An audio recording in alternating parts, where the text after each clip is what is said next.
Looking back through my currently short life as I'm getting older, it's easy to recognize all the franchises that define parts of my life. Sort of like thinking, oh yeah, back when I was 9 I would come home and watch Butt Ugly Martians for hours every day. For my early childhood though, it was simple. I'd just get home and watch cartoons and maybe hop on my SNES, GameCube, Wii, or DS and just play games till my eyes fell out. Ah, the memories. I really was blessed with all the consoles I grew up with. Worth noting though, all of these were Nintendo consoles.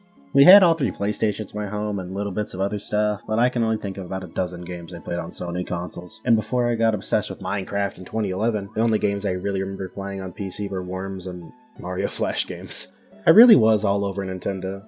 It got me bullied at school for sure, but honestly I'd take the funny plumber man playing baseball over anything, even if it got me pummeled in the streets. It wasn't too bad though. I could always head to the internet to find a similar hive mind, even if I had no idea how to make an email to respond. In real life though, lots of pummels. To be fair, Nintendo did look not realistic and too much baby gaming. Assassin's Creed was objectively superior for sure, but at the time I was just too stupid to understand that. Despite this though, I still stuck behind the Wii U even after having a weak online experience in Call of Duty Ghosts. I remember seeing stuff saying the Wii U was similar to the Dreamcast and freaking out thinking that this was the end for Nintendo. Oh, if only I knew that Nintendo still had enough money to buy a third of Central America left from the Wii. Either way, it ate money and Nintendo began to work on the mysterious NX. Following that, so many rumors and fake designs flooded to the internet. The NX is an enhanced Wii U. The NX is a hybrid console. The NX is the weapon to surpass Metal Gear. I still remember seeing this design everywhere. I honestly can't believe this ever got big looking back at it years later. It just looks so comically stupid. But considering what they're working with beforehand, I guess it makes sense. Nintendo was clearly putting all their eggs into one basket with the NX though, because while 2015 did have its share of great final attempts to give the Wii U relevance, it also had a lot of rushed out garbage. 2016 was also very dry, especially the second half, but we knew why that was. It was coming. All eyes were then drawn to Nintendo on October 20th, 2016, when the announcement of the Nintendo Switch was made. A huge splash of an announcement that was everywhere on social media afterwards, and then boom! January 2017. The console's abilities are shown off, a bunch of software is shown off, and then the hype is out here picking up traction like a freaking race car! And then before we could even breathe, the Switch released in March. It was honestly almost surreal after the Wii U. I'd hear about stocks being sold out in the morning, and then I'd see someone I'd expect to be watching Shooting Stars memes playing Breath of the Wild in homeroom. It wasn't just all talk and nothing else though. We got Breath of the Wild right off the bat, and while it may have been released on the Wii U as well, this was an enticing game that had been hyped up for years. Then later that year, we got Splatoon 2, Xenoblade Chronicles 2, a game that should have been $20, Mario plus Rabbids Kingdom Battle, and they topped it all off with Super Mario Odyssey, the next massive Mario collectathon. It was definitely no coincidence that the first year of the console to put Nintendo back on the map got us huge, innovative games in both of Nintendo's biggest franchises. This is completely ignoring smaller games like Snipper Clips or third-party titles, by the way. Yeah, third-party titles. The Wii U hadn't gotten those in forever. It truly was an amazing year for Nintendo fans. And if you asked me for my opinion back then, I would have said the Switch was already close to outdoing the Wii U. Now, it's 2020. I am currently writing this in October, and it's fair to say that my interest in the Switch in the past few years hasn't quite hit the peaks of 2017. Now, that's no big deal. Even their objectively best console with no argument saying otherwise, the GameCube had dry periods. Is it because the Switch is older and less exciting now? Was the first year too good to ever match up to? Have I been struck down by a rush of cynicism as I've gotten older, just see everything before I hit this point as good and call every single year worse than the last objectively as become more and more critical, aware of world issues, and gain a more negative, pessimistic mindset? Well, if you ask me, the second is definitely a fair point just because of how good 2017 was for the Switch and gaming in general. However, the other two may contain at least a little bit of credit because I've grown to hold many issues with the Switch. Whether they started later or have always been there isn't really relevant to me. Keep in mind though, I love my Switch, I love many of its games, and I love my corporate overlord. This isn't going to be a 3-hour Nintendo Switch is no masterpiece essay, just a little collection on some of my thoughts where I think the Switch falls flat. So let's stop delaying this video that was supposed to come out weeks earlier and get right into an easy target. will always stand by that the Wii U was a great console with a ton of underrated software. It had a lot of games where I think it made people feel like their purchases were justified. Super Mario 3D World, Pikmin 3, Tokyo Mirage Sessions, sometimes kinda depends on who you ask, Donkey Kong Country Tropical Freeze, Mario Kart 8, New Super Mario Bros. U, Pokken Tournament, I don't know, it was like okay I guess, Bayonetta 2, Captain Toad Treasure Tracker, Hyrule Warriors, and Xenoblade Chronicles X. All on Switch.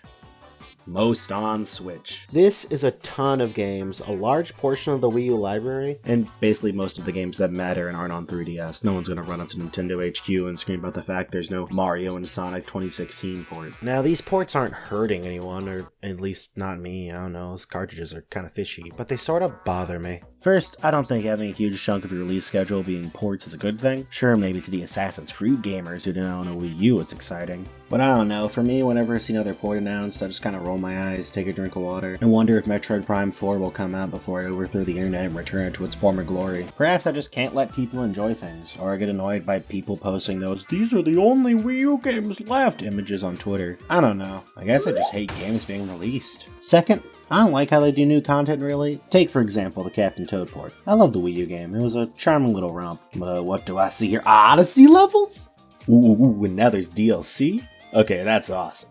But I'm not paying $40 for 80% of the same game. Whether your porter is as lazy as New Super Mario Bros. U Deluxe, god that's a mouthful, or as great as Mario Kart 8 Deluxe. There's gonna be some doubt in the consumer's head. Sure, for someone who buys everything Nintendo makes, or someone who never owned a Wii U, it's an easy purchase for them. But I'm over here trying to find a copy of Space Raiders for cheap, so clearly my money is preoccupied.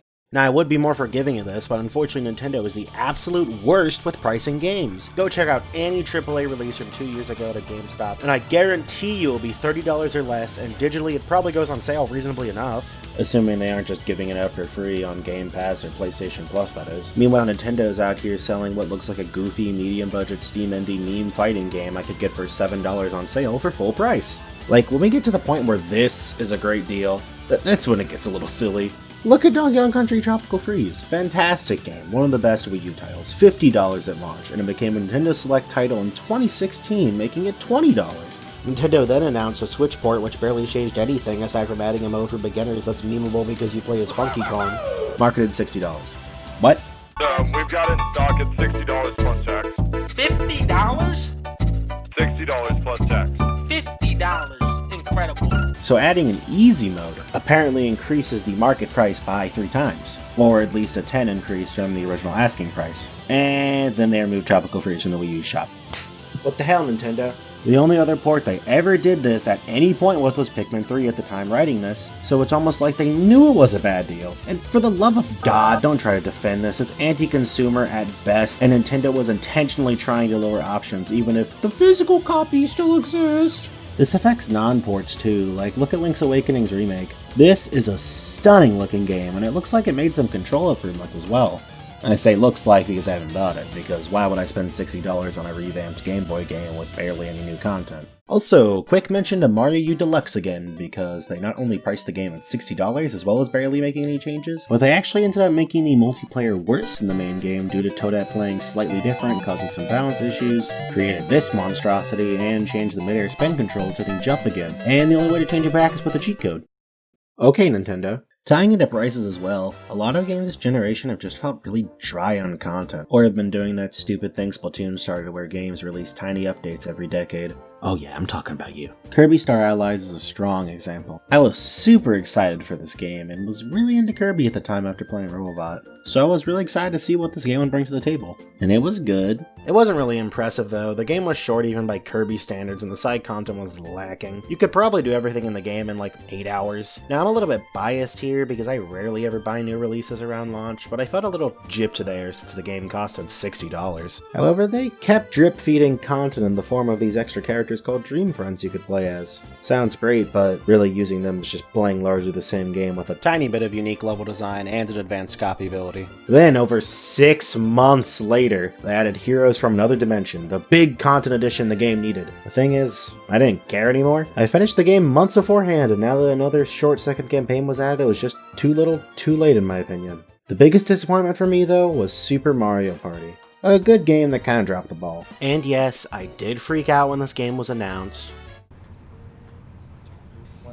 1, 2, switch 2. 1-2 switch 2. 3-4 switch. Oh!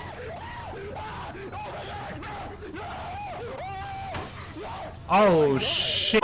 But that's probably how I ended up being disappointed. The other Mario Party games had a standard of 6 boards, sometimes more, but usually 6. Super Mario Party has only 4. I remember before release, people could only find 3 in the trailers and freaking out thinking the game had no content. And I think right before the game came out, people finally spotted the 4th in the trailer and went, haha, I guess it'll be okay. It wasn't. Instead, we got 2v2 versions of the 4 boards with some different board mechanics as an alternate mode and some more elaborate side modes. But side modes are just that. Side modes. The game ended up feeling unfocused, because most people come to Mario Party for Mario Party, not for the game modes where you put 2 switches on top of a table side by side. $60, by the way. Anyway, I've delayed it long enough, but I guess it's time I settle my beef with ARMS I've been carrying for generations now.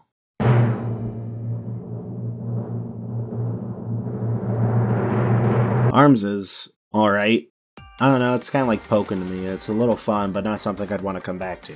But why don't I want to come back to it? Because it sucks! This game is just dry on content. There's one single player mode here, and that's the Grand Prix. To be fair, this is more than Mario Tennis Ultra Smash. Yeah, they updated the game to add more ARM types, battle modes, and characters, but I don't think that fixes the underlying problem. This whole model still suffers from the same issue Kirby did for me, and I'm sure many people had the same issue for many games, where months after the game releases, there's gonna be less motivation to give it a second chance because they added a new character to Mario Tennis Aces. I kind of enjoy the gift that keeps on giving model for games when it's something like Mario Maker 2, where the game is done, but it gets some more bonus stuff once or twice. But not when it's basically a crutch for not finishing your game. You're basically paying $60 when you're not even 100% sure what the final product is gonna be like. It's like a less bad version of Season Passes in a way. When I'm hearing people telling me not to buy New Horizons at launch because there's so few options compared to New Leaf, that's when I think this model has become an issue. Anyway, those 3 points are my main focuses, so I'm going to divulge into some miscellaneous stuff now. First, not going to spend a ton of time on it right now because it's a hot topic, but these limited releases are total scum. Especially for Mario 35, like come on Nintendo, this is sort of an original game and it's free, you can't just pull it out from under our noses like that. This is also the part of the video where I would talk about Joy-Con drift, but I don't really have anything else to say there aside from why. Same thing goes for Switch Online. I don't have much to say, but it sucks. PlayStation Plus gives you like a million free games that are like somewhat recent. Nintendo Switch Online, I think you get the Immortal, like that's like a pretty good deal, I guess. Never mind. I also think the scheduling of announcements has been really strange. There have been many examples in the past, even before the Switch, like the mini direct right before E3 2015 when they could have just had those announcements at E3, but I just want to focus on 2020. Why was this year structured so oddly? Origami King came out about 2 months after it was announced, and it wasn't the only game like that this year. Like, that's just weird to me. We had a mini direct in March, but then there were no regular directs, mini or otherwise, for the rest of the year. Or at least until December, I can't predict the future. But here's what I was thinking. In July and August, respectively, there were 2 Nintendo Direct partner showcases. Not mind-blowing by any means, but they had some gems. In September, there was another partner showcase. We also got one in October, but that was after I wrote this, so ignore that. A Mario 35th Anniversary Direct, Hyrule Warriors Age of Calamity was announced, and Steve was announced for Smash Ultimate right at the beginning of October. This is mind-blowing! Instead of slowly dripping out news with annoying Nintendo fans screeching in pain at every partner direct, why didn't they just put all these announcements together in one big direct? Sure, it may not have changed the actual content, but it would have given these announcements way more impact and been an exciting highlight to a pretty empty year for Nintendo. Alright, this is definitely the most subjective point here, but I feel like that Nintendo's corporate presentation has been a lot less charming as of late. There's definitely some causes that can be connected to this, like Satoru Iwata's passing in 2015, or Reggie leaving the company in April of 2019. Either way, things don't really feel the same. There were definitely some highlights like the Bowser gag and 2019's E3, or I can't wait to drop off the battle bus and meet some of you on the battlefield in Fortnite. But to me, it hasn't really felt as charming before. Like, take a look at E3 2014 from Nintendo. They got the robot chicken guys to make these cute little animations between announcements, as painful as some of them are. Heck, even just a short video saying what was gonna be at that E3 had someone make Phil Zemeck to go in undercover. I mean, he freaking killed someone, dude! These old directs also had some wacky crap though, like the previously mentioned mini direct with Bill Trennan shrunk down, or when Bill Trennan got lost and came back with ascended knowledge of the Nintendo 3DS library. Huh. A lot of mention of Bill! Now, the modern directs are narrator guy introduces games with stuff you'd find on the back of the box. Don't get me wrong, directs are still exciting, and I know some people prefer the quicker to the point style. I just feel like part of the whole appeal was how much charm there was put into these. Now they just feel bland.